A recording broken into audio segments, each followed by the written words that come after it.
Hello friends, good morning. Ecology की class में देखते हैं हम लोग population ecology.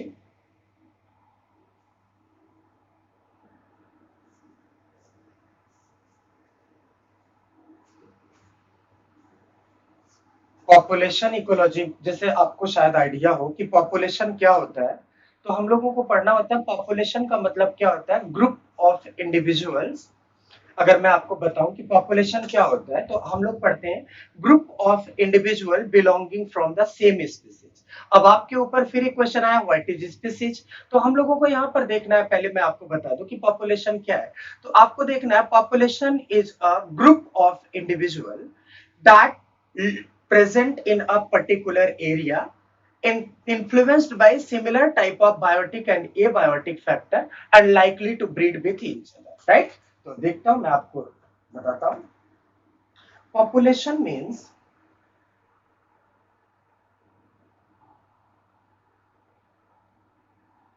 Group of individual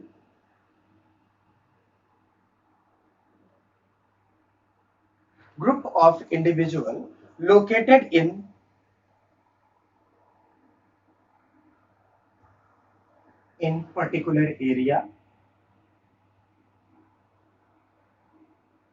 particular area utilize same resources in almost similar manner। भाई अगर सेम स्पीसीज है तो रिसोर्सेज को सिमिलर मैनर में यूज करेगा, in almost similar manner,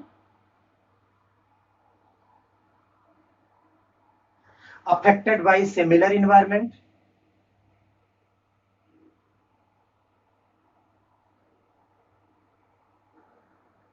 affected by similar environment.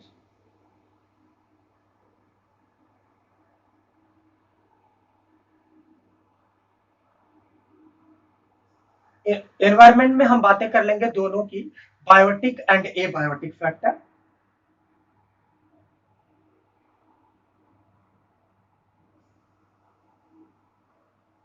Biotic and abiotic factors की आप बातें करेंगे, क्या लिखा हम लोगों ने, affected by similar environment and likely to interact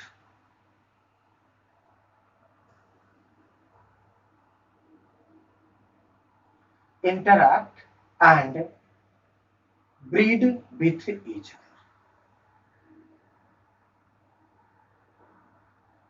other and produce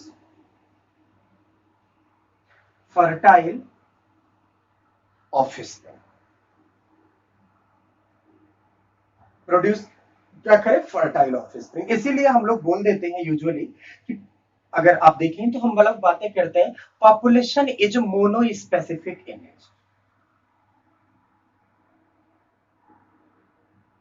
population is mono मतलब single, mono specific image.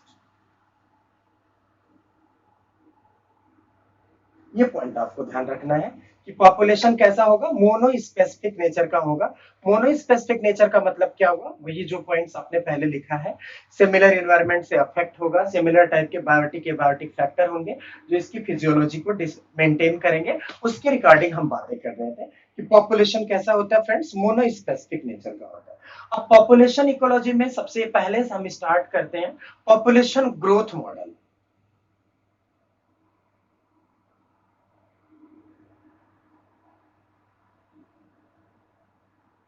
Population growth model, आपको पता है population growth model is one of the most important topic. Even अक्सर पूछा जाता है हर एक जगह से। क्यों पूछा जाता है, क्योंकि बहुत माइनर सी कैलकुलेशन होती है और उस कैलकुलेशन होने की वजह से यह हमेशा इंपॉर्टेंट माना जाता है, काफी इंपॉर्टेंट हो जाता है। तो पॉपुलेशन ग्रोथ मॉडल में अगर आप देखेंगे तो जैसे आप बातें करते हैं ग्रोथ मॉडल, दो तरह से ग्रोथ मॉडल दिया गया है। तो फर्स्ट वन इज, आप पढ़ते हैं एक्सपोनेंशियल ग्रोथ मॉडल। मैं लिख देता हूं, two types of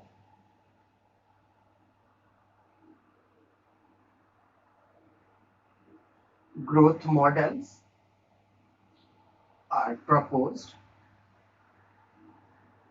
First one क्या देखेंगे आप? Exponential growth model.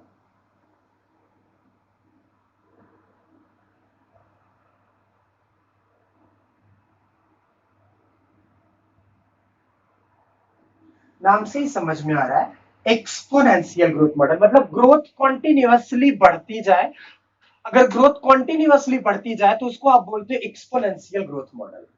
तो चैपमैन ने इस मॉडल को प्रपोज किया था और बोला कि अगर कोई भी पॉपुलेशन एक अनलिमिटेड इन्वायरमेंट में रहती है, वहां पर कोई भी बायोटिक एबायोटिक एंटागोनाइज फैक्टर नहीं है, तो वो पॉपुलेशन लगातार एक्सपोनेंशियल फैशन में इंक्रीज करती रहती है। तो वही लाइन मैं आपको बता रहा हूं, according to Chapman.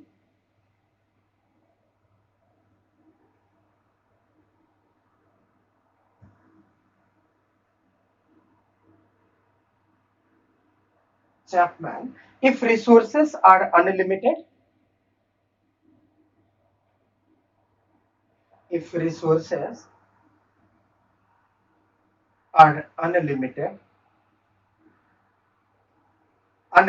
then population grow exponentially. या आप बोल सकते हैं if resources are unlimited, then specific growth, specific growth of population is unlimited.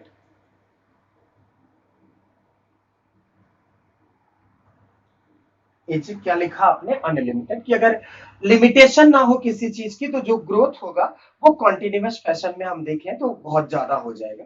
तो इसके अकॉर्डिंग ग्राफ बनता है। यहाँ पे हम बातें करते हैं, यहां पर हम लोग लिखेंगे टाइम और इधर आप बातें करेंगे population size. Time and population size. तो आपको देखना है जब भी हम ग्राफ बनाते हैं तो ग्राफ एकदम बॉटम से तो ले नहीं जाएंगे, क्योंकि अगर पॉपुलेशन जीरो है तो वो ग्रो कहां से करेगी। थोड़ा सा ऊपर हम ग्राफ को शिफ्ट करते हैं, मतलब इनिशियल पॉपुलेशन बहुत कम है तो आप ऐसे में देखते हैं कि इनिशियल पॉपुलेशन साइज में आप पढ़ते हो, शायद आपको आइडिया हो, हम लोग पढ़ते हैं फर्स्ट में प्रिपरेटरी फेज, जिसको आप ग्रोथ मॉडल में लैग फेज कंसीडर करते हो। So this one is lag phase, and here point of acceleration, and then growth rate become maximum. So आपको देखना है, इसको आप बोलते हो, यहां तक को हम बोलते हैं, क्या पढ़ेंगे आप लोग? Lag phase. लैग फेज का मतलब क्या होता है कि कोई भी पॉपुलेशन अगर एक पर्टिकुलर न्यू इन्वायरमेंट में जा रही है तो ऐसा तो नहीं कि वहां पर पहुंचने के बाद तुरंत पॉपुलेशन ग्रो करेगी। उस पर्टिकुलर इन्वायरमेंट में रहना के बाद वो वहां के इन्वायरमेंटल केमिस्ट्री चेक करेगी। फॉर एग्जाम्पल, अगर आपने एक न्यू पॉन्ड बनवाया और उस न्यू पॉन्ड में आपने कुछ फिश की स्पीसीज ले जाके डाल दिया, तो वो जो ग्रोथ है स्पीसीज का वो कंटिन्यूअस इमीडिएट आपको देखने को नहीं मिलेगा।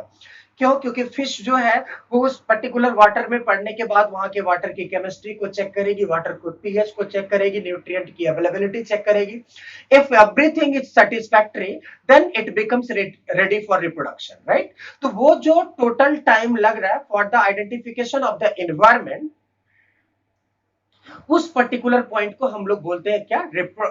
यहाँ पर उस पर्टिकुलर पॉइंट को हम लोग बोलते हैं लैग पॉइंट, लैग फेज। जैसे फॉर एग्जांपल सपोज करिए आप टेरेस्ट्रियल इकोसिस्टम में आप माइस को लेके जा रहे हैं, माइस को लेके एक न्यू हैबिटेट में डाल रहे हैं। अब अगर माइस को लेके आप एक न्यू हैबिटेट में डाल रहे हो तो ऐसा नहीं है कि वो मीटिंग कंटिन्यूअस करना शुरू करेगा और पॉपुलेशन को ग्रो करेगा। वो करेगा क्या? वहां पर पर्टिकुलर इन्वायरमेंट में रहने के बाद वो रिसोर्सेस की अवेलेबिलिटी सर्च करेगा। If resources are available then उसका काम क्या होगा? वो रनवे डिजाइन करेगा। रनवे डिजाइन हो जाएगा, रिसोर्सेस अवेलेबल होंगे, प्रीडेटर का डर कम होगा, अगर सब कुछ नॉर्मल होगा, सीजन भी फेवरेबल होगा, देन वो रिप्रोडक्शन के लिए रेडी होगा। तो ये जो टोटल टाइम प्रिपेयर में लग रहा है उसी को हम बोलते हैं लैग फेज। अब लैग फेज के बाद में आप इसको बोलते हो लॉग फेज। क्या पढ़ते हैं? Log phase. तो इस लॉग फेज के पहले एक पर्टिकुलर पॉइंट आता है जहां से ग्रोथ रेट स्टार्ट होता है, उसको हम बोलते हैं पॉइंट ऑफ एक्सीलरेशन, मतलब जहां पर ग्रोथ रेट बहुत ज्यादा हो। आप क्या पढ़ेंगे? Point of acceleration. हम लोग क्या पढ़ते हैं, point of acceleration.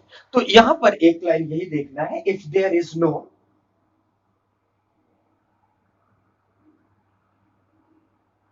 if there is no biotic and abiotic, if there is no biotic and abiotic stress, then population growth, then population growth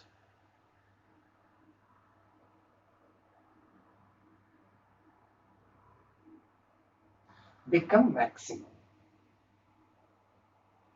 ये पॉइंट है कि पॉपुलेशन ग्रोथ क्या होगा, बिकम मैक्सिमम। तो एक पॉइंट आपको देखना है, यहाँ पे दो बातों पे डिसाइड होगा कि उस पर्टिकुलर पार्ट का मॉर्टेलिटी रेट क्या है, किस रेट से डेथ हो रही है और किस रेट से उसका बर्थ हो रहा है, तो उसके हिसाब से हम बातें करते हैं।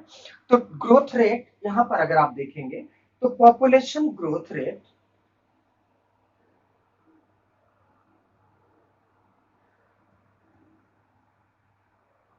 पॉपुलेशन ग्रोथ रेट की अगर आप बात करेंगे या आप बात करें, यहां पर अगर हम देखें पॉपुलेशन ग्रोथ रेट की अगर आप बात करें, या इसी को हम पढ़ते हैं intrinsic rate of increase.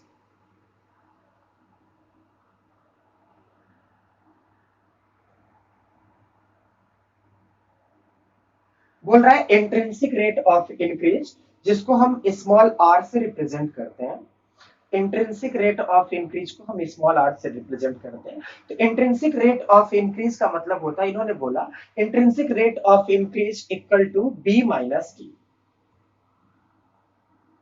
b minus t. So, friends, here b equal to birth rate, b equal to birth rate and d equal to death rate. क्या बोलते हैं हम लोग, b equal to birth rate and d equal to आप क्या पढ़ते हो, death rate. तो अब आप देखेंगे, मान लीजिए ये हो गया इंट्रिंसिक रेट ऑफ इंक्रीज। अब मान लीजिए ये जो इनिशियल पॉपुलेशन साइज है, इसको हम n से डिनोट करते हैं। तो अब देखेंगे यहाँ पे initial, if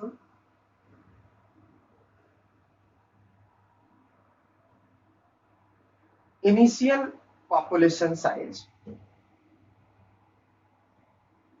if initial population size equal to n, so net change in population,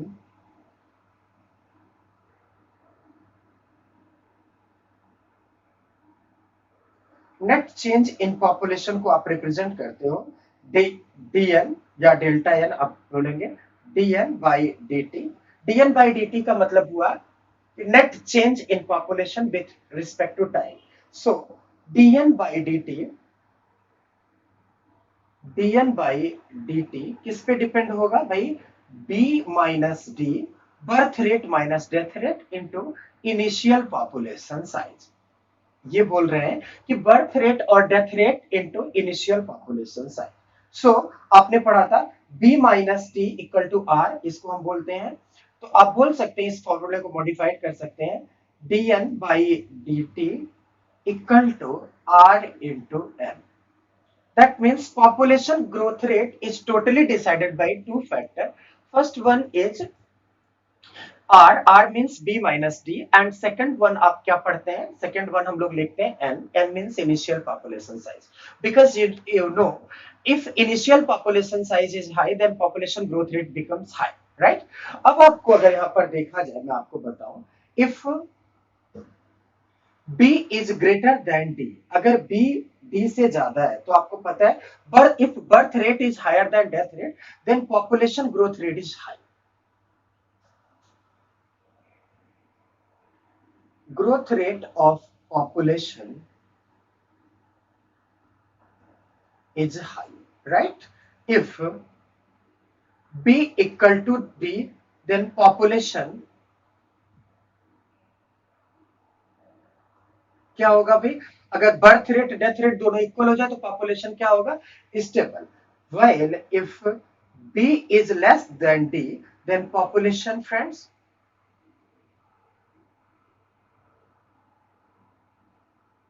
population जो होगा वो क्या हो जाएगा, decline. So this is the all about exponential growth model. That means under unlimited condition आप इस लाइन को लिख सकते हैं. Under unlimited environmental condition, under unlimited environmental condition,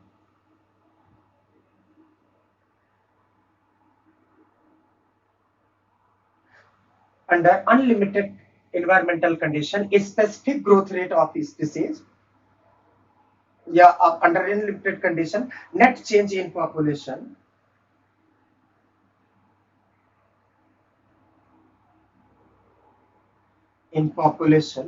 is depends on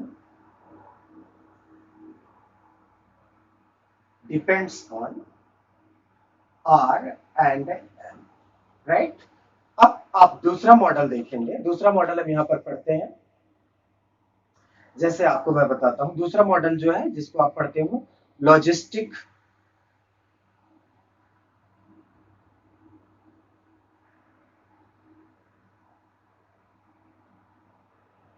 growth model. Friends, logistic growth model बताता है ऐसा कभी पॉसिबल ही नहीं है कि इन्वायरमेंटल कंडीशन या कोई बायोटिक और एबायोटिक स्ट्रेस ना हो. तो ये मॉडल जो प्रपोज किया गया है वो डार्विन ने प्रपोज किया है. तो आइए हम लोग देखें. According to Darwin,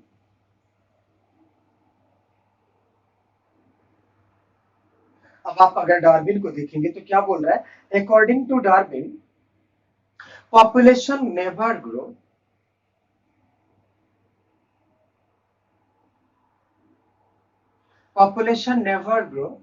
exponential fashion.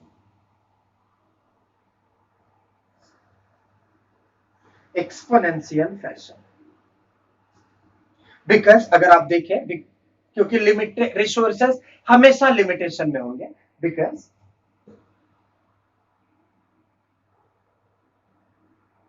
resources are always limited. अब आपको देखना है, अगर रिसोर्सेस लिमिटेड है और पॉपुलेशन ग्रो कर रहा है, तो आपको पता होगा अगर रिसोर्सेस लिमिटेड है, पॉपुलेशन ग्रो कर रहा है, तो कंपटीशन स्ट्रेटजी बढ़ेगी. अगर कंपटीशन सीवियरिटी बढ़ रही है तो फिर आप देखते हैं जो सुपीरियर होगा वो सरवाइव करेगा और जो इंफीरियर है उसकी डेथ कराई जाएगी. तो ऑटोमेटिकली एक पर्टिकुलर पॉइंट ऐसा आएगा जहां पर उतने ही लोग सरवाइव करेंगे जितना होना चाहिए. उस पर्टिकुलर पॉइंट को डार्विन के अकॉर्डिंग हम कैरिंग कैपेसिटी बोलते हैं. तो आइए देखते हैं next point. Due to limitation of resources,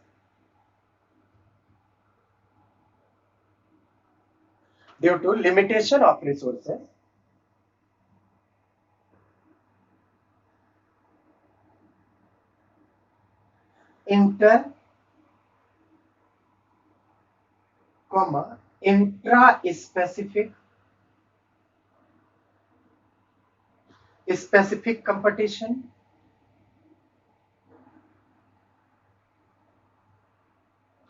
as well as environmental